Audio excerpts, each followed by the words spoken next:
ನಮಸ್ಕಾರ. ನಿಜ ಕನ್ನಡ ನ್ಯೂಸ್ನ ಈ ವಿಶೇಷ ವಿಶ್ಲೇಷಣೆಗೆ ಸ್ವಾಗತ. ಅಸ್ಸಾಂ ಚುನಾವಣೆಯಲ್ಲಿ ಆಡಳಿತಾರೂಢ ಮೈತ್ರಿಕೂಟ ಬೃಹತ್ ಜಯ ಸಾಧಿಸಿದ್ದು ಹೇಗೆ? ಅಂಕಿ ಅಂಶಗಳೇ ಅಸಲಿ ಕಥೆಯನ್ನ ಹೇಳ್ತಾವೆ. ಯಾವುದೇ ಊಹಾಪೋಹಗಳಿಲ್ಲದೆ ಕೇವಲ ಡೇಟಾ ಮತ್ತು ಲೆಕ್ಕಾಚಾರಗಳು ಜನಾದೇಶದ ನೈಜ ಚಿತ್ರಣವನ್ನ ಹೇಗೆ ಬಿಚ್ಚಿಡ್ತಾವೆ ಅನ್ನೋದನ್ನ ನಾವಿಂದು ನೋಡಲಿದ್ದೇವೆ. ಬನ್ನಿ, ಈ ಕುತೂಹಲಕಾರಿ ವಿಶ್ಲೇಷಣೆಯನ್ನ ಶುರು ಮಾಡೋಣ. ಈ ವರದಿಯಲ್ಲಿ ನಾವು ಪ್ರಮುಖ ಹೈಲೈಟ್ಸ್, ವೋಟ್ ಶೇರ್, ಪ್ರಾದೇಶಿಕ ಲೆಕ್ಕಾಚಾರ, ಟೀ ಬೆಲ್ಟ್ನ ಒಲವು ಹಾಗೆ ಮೀಸಲು ಕ್ಷೇತ್ರಗಳ ಫಲಿತಾಂಶವನ್ನ ಹಂತ-ಹಂತವಾಗಿ ನೋಡಲಿದ್ದೇವೆ. ಮೊದಲಿಗೆ ಅಸ್ಸಾಂ ಚುನಾವಣೆಯ ಪ್ರಮುಖ ಮುಖ್ಯಾಂಶಗಳನ್ನ ನೋಡೋಣ.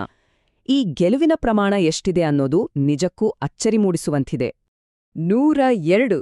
ಹೌದು, ಇದು ಕೇವಲ ಒಂದು ನಂಬರ್ ಅಲ್ಲ. 126 ಸ್ಥಾನಗಳ ಅಸ್ಸಾಂ ವಿಧಾನಸಭೆಯಲ್ಲಿ ನೆಡಾ ಅಂದ್ರೆ ನಾರ್ತ್ ಈಸ್ಟ್ ಡೆಮಾಕ್ರೆಟಿಕ್ ಅಲಯನ್ಸ್ ಪಡೆದ ಬೃಹತ್ ಗೆಲುವಿನ ಸಂಖ್ಯೆ ಇದು. ಪ್ರಜಾಪ್ರಭುತ್ವದಲ್ಲಿ ಇಷ್ಟು ದೊಡ್ಡ ಮಟ್ಟದ ಬಹುಮತ ಸಿಗುವುದು ಎಂದರೆ ಅದು ಆಡಳಿತದ ಪರವಾಗಿರುವ ಬಹುದೊಡ್ಡ ಒಲವು ಅಂತಲೇ ಅರ್ಥ. ಇಲ್ಲಿನ ಅಂತರವನ್ನ ಒಮ್ಮೆ ಗಮನಿಸಿ. ಅಸೆಂಬ್ಲಿಯ 5/4 ಭಾಗ ನೇರವಾಗಿ ನೆಡಾ ಪಾಲಾಗಿದೆ. ಅಂದ್ರೆ ಸತತ 3ನೇ ಬಾರಿಗೆ ಅಧಿಕಾರದತ್ತ ಬಲವಾದ ಹೆಜ್ಜೆ. ಇನ್ನೊಂದೆಡೆ ಕಾಂಗ್ರೆಸ್ ನೇತೃತ್ವದ ಎಎಸ್ಎಂ ಕೇವಲ 21 ಸ್ಥಾನಗಳಿಗೆ ಕುಸಿದಿದೆ. ಎಐಯುಡಿಎಫ್ಗೆ 2 ಮತ್ತು ಟಿಎಂಸಿಗೆ ಒಂದೇ ಒಂದು ಸ್ಥಾನ ಸಿಕ್ಕಿದೆ. ಇದು ರಾಜಕೀಯ ಚಿತ್ರಣ ಎಷ್ಟು ಏಕಪಕ್ಷೀಯವಾಗಿದೆ ಅನ್ನೋದನ್ನ ಸ್ಪಷ್ಟವಾಗಿ ತೋರಿಸುತ್ತೆ. ಈಗ ಈ ಬೃಹತ್ ಜನಾದೇಶದ ಹಿಂದಿರುವ ಮೈತ್ರಿಕೂಟಗಳ ವೋಟ್ ಶೇರ್ ಅಥವಾ ಮತಗಳಿಕೆ ಪ್ರಮಾಣದ ಬಗ್ಗೆ ವಿಶ್ಲೇಷಿಸೋಣ. ಇಲ್ಲಿನ ಟ್ರೆಂಡ್ ನಿಜಕ್ಕೂ ಅಚ್ಚರಿ ಮೂಡಿಸುವಂತಿದೆ.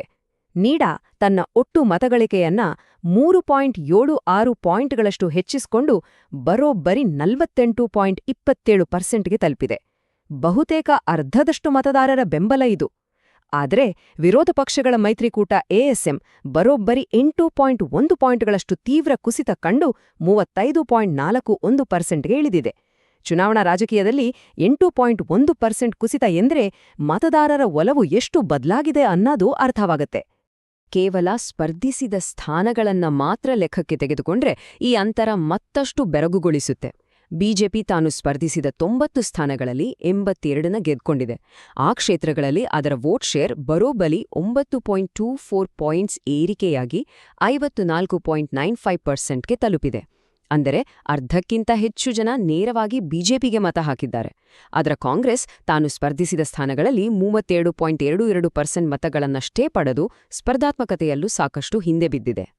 ಪ್ರಾದೇಶಿಕ ಪಕ್ಷಗಳ ಕಡೆ ಕಣ್ಣಾಡಿಸಿದ್ರೆ ಬೋಡೋಲ್ಯಾಂಡ್ ಪೀಪಲ್ಸ್ ಫ್ರಂಟ್ ಭರ್ಜರಿಯಾಗಿ ಕಂಬ್ಯಾಕ್ ಮಾಡಿದೆ. ಸ್ಪರ್ಧಿಸಿದ 11ರಲ್ಲಿ 10 ಸ್ಥಾನ ಗೆದ್ದುಕೊಂಡಿದೆ. ವೋಟ್ ಶೇರ್ ಕೂಡ 13 ಪಾಯಿಂಟ್ಸ್ ಜಿಗಿದು 50.77%ಗೆ ತಲುಪಿದೆ. ಅಸೋಂ ಗಣ ಪರಿಷತ್ತು 10 ಸ್ಥಾನಗಳನ್ನ ಭದ್ರಪಡಿಸಿಕೊಂಡ್ರೆ ರೈಜೋರ್ ದಳ 2 ಸ್ಥಾನಗಳನ್ನ ಪಡೆದಿದೆ. ಆದರೆ ಗಮನಿಸಬೇಕಾದ ಅಚ್ಚರಿಯ ಸಂಗತಿಯೆಂದ್ರೆ ಅಸೋಂ ಜಾತಿಯ ಪರಿಷತ್ ಮೈತ್ರಿಯೊಂದಿಗೆ 10 ಸ್ಥಾನಗಳಲ್ಲಿ ಸ್ಪರ್ಧಿಸಿದ್ರೂ ಒಂದೇ ಒಂದು ಸ್ಥಾನ ಗೆಲ್ಲದೆ ಶೂನ್ಯ ಸಂಪಾದಿಸಿದೆ. ಪ್ರಾದೇಶಿಕ ಅಸ್ತಿತ್ವ ಯಾರು ಉಳಿಸಿಕೊಂಡಿದ್ದಾರೆ ಅನ್ನೋದಕ್ಕೆ ಇದೊಂದು ಸ್ಪಷ್ಟ ನಿದರ್ಶನ. ಮುಂದಿನ ಹಂತ ಅಸ್ಸಾಂನ ಪ್ರಾದೇಶಿಕ ವಿಶ್ಲೇಷಣೆ. ಬೇರೆ ಬೇರೆ ಭಾಗಗಳಲ್ಲಿ ಮತದಾರರು ಹೇಗೆ ಪ್ರತಿಕ್ರಿಯಿಸಿದ್ದಾರೆ ನೋಡೋಣ. ಆದ್ರೆ ಈ ಲೆಕ್ಕಾಚಾರ ಶುರು ಮಾಡು ಮುನ್ನ ಒಂದು ಮುಖ್ಯವಾದ ವಿಚಾರ ನೆನ್ಪಿರಬೇಕು.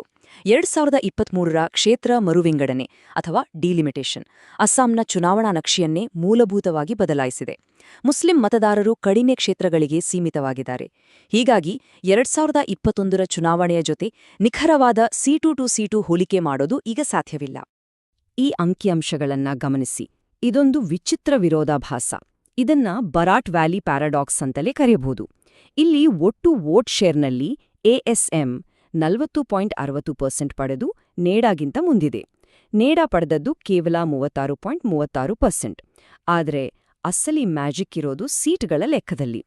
ಕಮ್ಮಿ ವೋಟ್ ಶೇರ್ ಇದ್ರೂ ನೆಡಾ 12 ಸ್ಥಾನಗಳನ್ನ ಗೆದ್ರೆ ಹೆಚ್ಚು ವೋಟ್ ಪಡೆದ ಎಎಸ್ಎಂ ಕೇವಲ 8 ಸ್ಥಾನಗಳಿಗೆ ತೃಪ್ತಿ ಪಡಬೇಕಾಯಿತು. ಹೆಚ್ಚು ಮತಗಳನ್ನ ಪಡೆದ್ರೂ ಕಡಿಮೆ ಸ್ಥಾನ ಗೆಲ್ಲುವ ನಮ್ಮ ಫಸ್ಟ್ ಪಾಸ್ ದ ಪೋಸ್ಟ್ ಸಿಸ್ಟಮ್ನ ಅಸಲಿಯಾಟ ಇದು. ಇದಾದ ಬಳಿಕ ಈ ಚುನಾವಣೆಯ ದಿಕ್ಕನ್ನೇ ಬದಲಿಸಿದ ಅತ್ಯಂತ ಪ್ರಮುಖ ಅಂಶ ಅಂದ್ರೆ ಟೀ ಬೆಲ್ಟ್ನ ಒಲವಿನ ಕಡೆ ಗಮನ ಹರಿಸೋಣ. ಈ ಟೀ ಬೆಲ್ಟ್ ಅಂದ್ರೆ ಏನು? ಬ್ರಹ್ಮಪುತ್ರ ಕಣಿವೆಯಾದ್ಯಂತ ಹರಡಿರುವ 45 ನಿರ್ಣಾಯಕ ಕ್ಷೇತ್ರಗಳಿವು. ಇಲ್ಲಿ ಆದಿವಾಸಿ ಮೂಲದ ಟೀ ಟ್ರೈಬ್ ಅಥವಾ ಚಹಾ ಬುಡಕಟ್ಟು ಮತದಾರರು ಹೆಚ್ಚಿನ ಸಂಖ್ಯೆಯಲ್ಲಿದ್ದಾರೆ. ಇವರು ಇಡೀ ರಾಜ್ಯದ ಒಟ್ಟು ಮತದಾರರಲ್ಲಿ ಬರೋಬ್ಬರಿ 20%. ಅಂದ್ರೆ 5ನೇ ಒಂದು ಭಾಗ.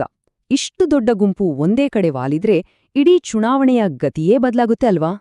ಖಂಡಿತ ಬದಲಾಗಿದೆ. ಈ ನಿರ್ಣಾಯಕ ಮತದಾರರು ಯಾರತ್ತ ವಾಲಿದ್ದಾರೆ ಅಂತ ಈ ಡೇಟಾ ಕೂಗಿ ಹೇಳ್ತಿದೆ. 45 ಕ್ಷೇತ್ರಗಳ ಪೈಕಿ ಬರೋಬ್ಬರಿ 43 ಸ್ಥಾನಗಳನ್ನ ನೇಡ ಗೂಡಿಸಿ ಗುಂಡಾಂತರ ಮಾಡಿದೆ.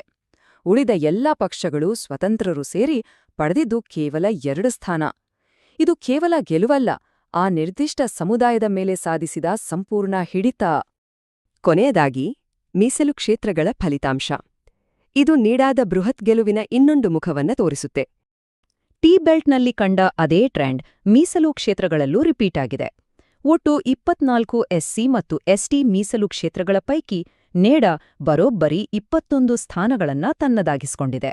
ಜೊತೆಗೆ 51.7% ವೋಟ್ ಶೇರ್ ಕೂಡ ಅವ್ರದೇ.